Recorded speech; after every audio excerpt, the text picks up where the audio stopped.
শরীরটা কেমন শুকায় যেতেছে। না না, খাই তো। তুমি সবসময় এক জামা পরে থাকো কেন খালু? তোমার জন্য নতুন একটা জামা আছে। সত্যি? হ্যাঁ, অনেক সুন্দর। কই জামা কই? আচ্ছা আচ্ছা,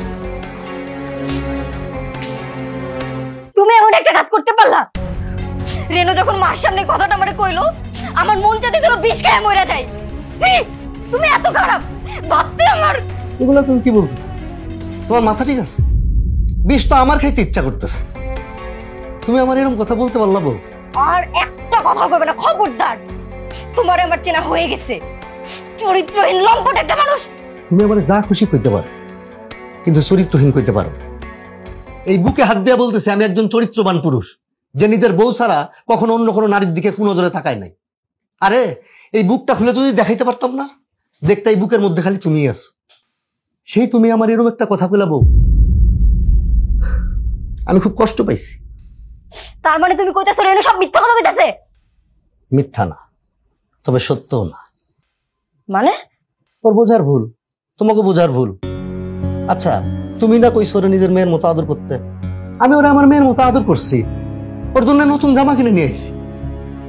তুমি রেনুর জন্য নতুন জামা কিনে নিয়ে আসছো? আনি তোমার ভুল হয়ে গেছে, ঠিক আছে, মেনে নিলাম, আমারই ভুল, ক্ষমা চাই।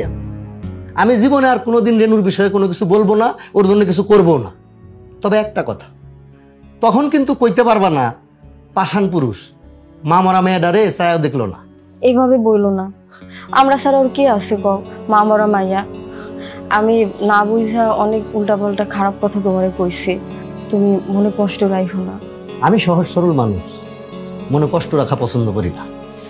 কষ্ট নিয়ে থাকলে এই বাড়িতে ঘর জামাই থাকতে পারতাম না। এই হাসি মুখটা দেখার জন্য এই বাড়িতে এত কষ্ট করে পড়ে থাকি। তোমার যে কত ভালোবাসি বউ, সেটা বুঝাইতে গেলে সকাল হয়ে যাইব। দাও, খাওন দাও। হ্যাঁ হইছে।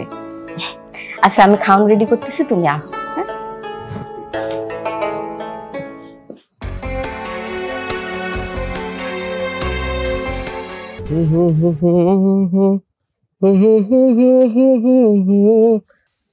আমারে দিবানা বানাইছে,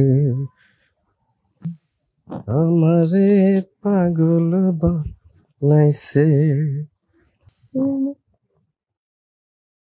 মারি গেলা, আরে মারি গেলা। ছোট হলাই নেলেন বইবি কি আর কাম কাজ কিচ্ছু নাই কেন? বউ, ওই কেটি বানাইতেছিলাম, পাখি মারো। পাখি মারার লাগতো না, তুই নিজে মরি যা। সবসময় এরকম করো কেন কত?